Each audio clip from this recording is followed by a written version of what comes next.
Bernie told me something, I believed it because he never lied to me. He told me that when he got Oceans, Steve called the producers to try to get his role and even wanted to take less. You know, Steve at one point was, uber successful, and then Bernie started to, because he didn't ever think he would get the opportunity he got. But once he did, America loved him, like we all kind of knew they would.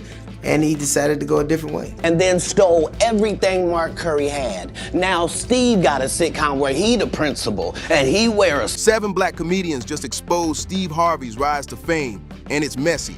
Mark Curry says Steve stole his material, while others claim he built his success off their work and crushed careers along the way.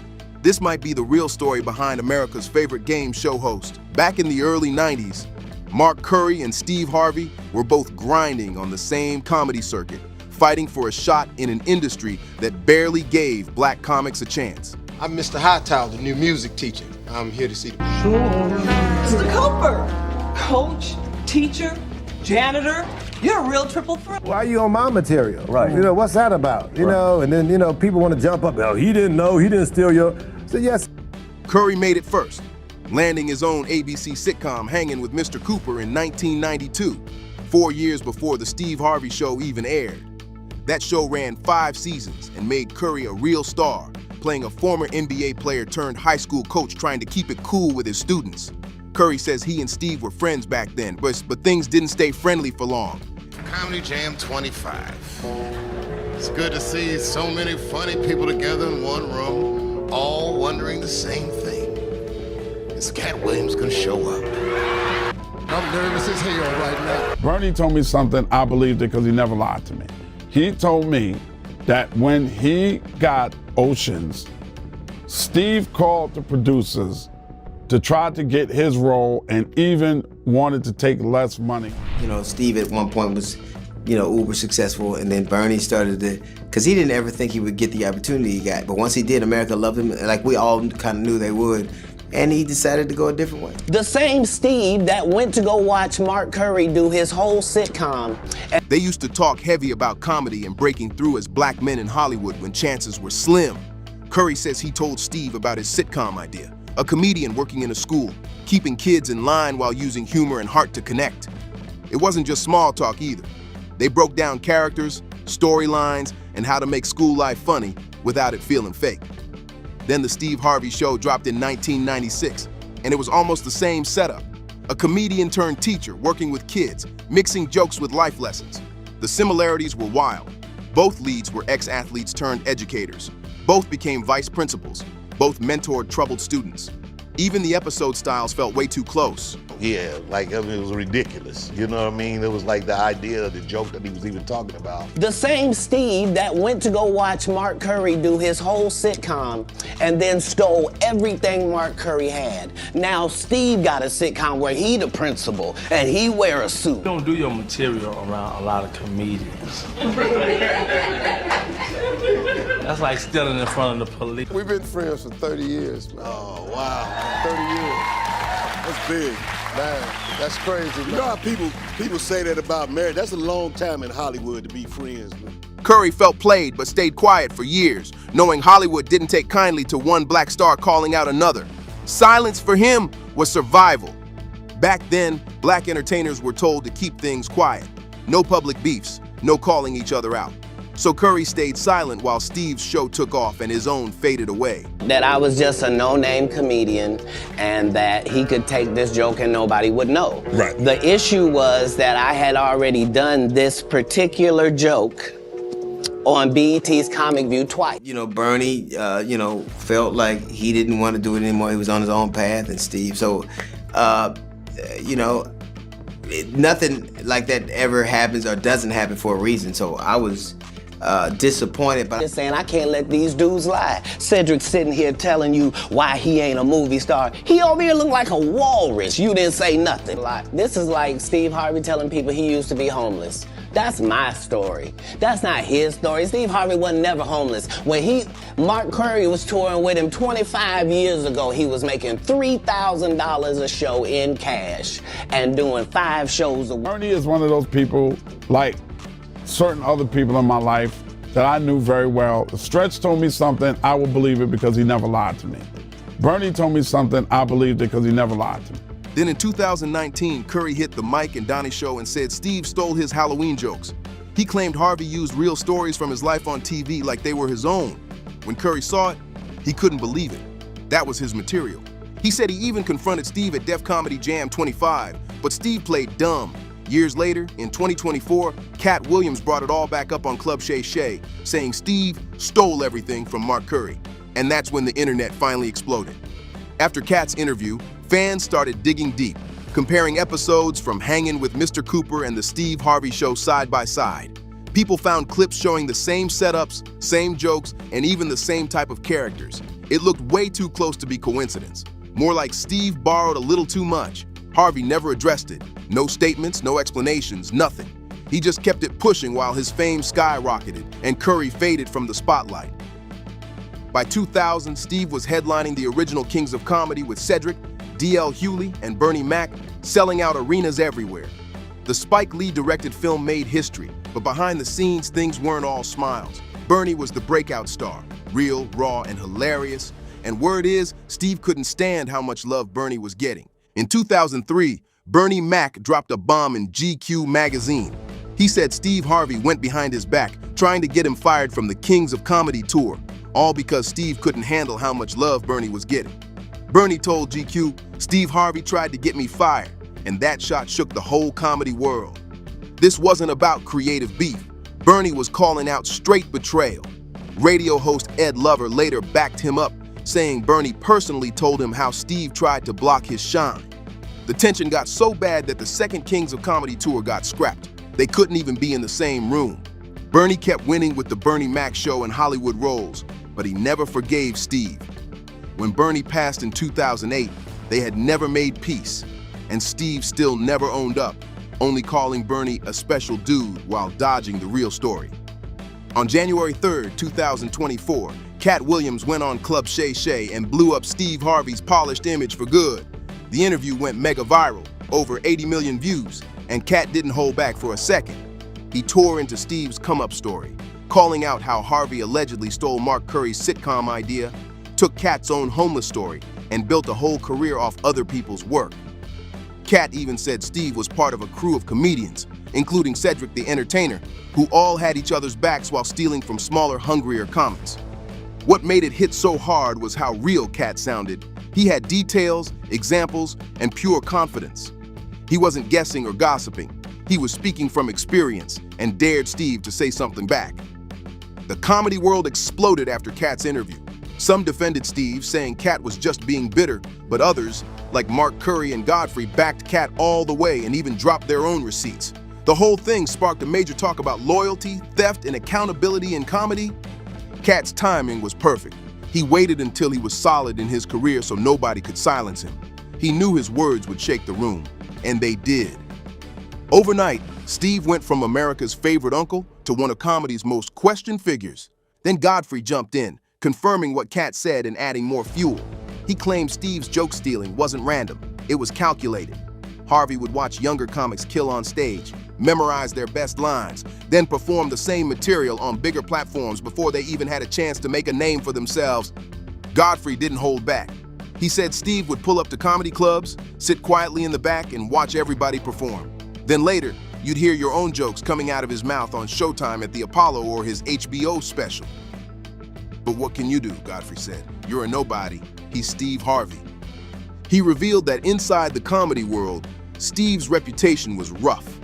Up-and-coming comics were told never to do their best material if Steve was in the room, and those who called him out got blackballed. Godfrey said this wasn't random. It was Steve's whole game plan.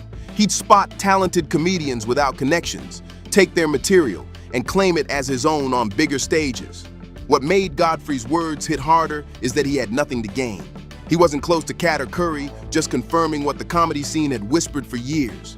People started asking how Steve got away with it for so long, and why the industry kept protecting him. D.L. Hewley ended up in a tough spot since he was one of the original Kings of Comedy alongside Steve, Bernie, and Cedric.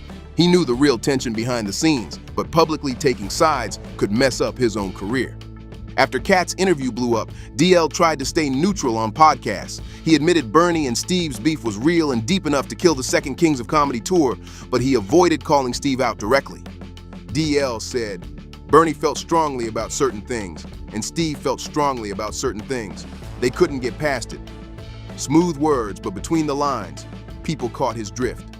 He later spoke about Bernie's honesty and integrity, hinting that Bernie wasn't the type to make up stories. And that said everything. DL spoke on how deeply Bernie was hurt by whatever went down with Steve, pain that lasted right up until Bernie's death in 2008. His calm, careful tone actually confirmed more than it denied. By admitting the beef was serious enough to end the Kings of Comedy tour, DL was basically saying Steve did something big enough to break that bond. Then in October 2024, Black Comedy in America sat down with Steve, Cedric, and DL to clear things up. But DL's body language said it all. He looked uneasy defending Steve. He praised Bernie, admitted the tension was real, and never once called Katt a liar, just said things were complicated. Cedric, though, went all in for Steve. As his longtime friend and fellow king of comedy, he defended him hard, calling Katt's claims revisionist history. But that only made fans wonder what he was really trying to protect. Cedric stood firm, saying Steve never stole a thing, claiming that even the homeless story was really Steve's own life, not Katt's. He painted Steve as the victim of bitter comedians jealous of his success. But Cedric's defense didn't hold up. He never explained why the Steve Harvey show looked so much like Mark Curry's sitcom, or why Bernie Mac and Ed Lover told the same story about Steve's betrayal. Too many people from different eras were saying the same thing, and Cedric just dodged it all. What made it worse? Cedric had his own history with joke theft. Back in 2007, Joe Torre and other comics accused him of stealing material for his special. He denied it, but the damage was done. So when he jumped to defend Steve, a lot of people saw it as one alleged joke thief covering for another. Katt Williams claims Steve and Cedric covered for each other's material theft, and honestly, it made sense. If Steve got exposed, Cedric's own past would come right back up. During that October 2024 interview, Cedric tried to keep things clean, saying Bernie was family and that no mistreatment ever happened, but then admitted the beef was real and serious. That contradiction said it all. If everything was cool, why no second tour? Why did Bernie run to GQ to tell his side? Cedric's words showed more about protecting his image than telling the truth. Then Ed Lover, a respected radio legend with no ties to the drama, stepped in and confirmed Bernie's story. He said Bernie told him directly about Steve's betrayal years ago, that outside validation made the story hit harder, proving Bernie's accusations weren't just some old magazine gossip. Bernie Mac never had to make up stories. He was known for keeping it real, even when it cost him. According to Ed Lover, Bernie didn't wait years to air out Steve Harvey's betrayal. He was talking about it as it happened. He confided in multiple people close to him, describing how Steve allegedly went behind his back, trying to get him cut from the Kings of Comedy tour. These weren't rumors. They were real-time reactions from a man dealing with active betrayal from someone he once called a brother. Ed Lover broke down how deep the silence ran in the comedy industry. He said there's a long-standing culture of protecting powerful names, no matter what they do. Steve had the clout, the network, and the money to bury anyone who spoke up. Lover revealed, everybody knew Steve was doing grimy stuff, but what are you gonna do? He's Steve Harvey. He's got the shows, the connections, the power. You speak up, you're done. Those few words explained everything.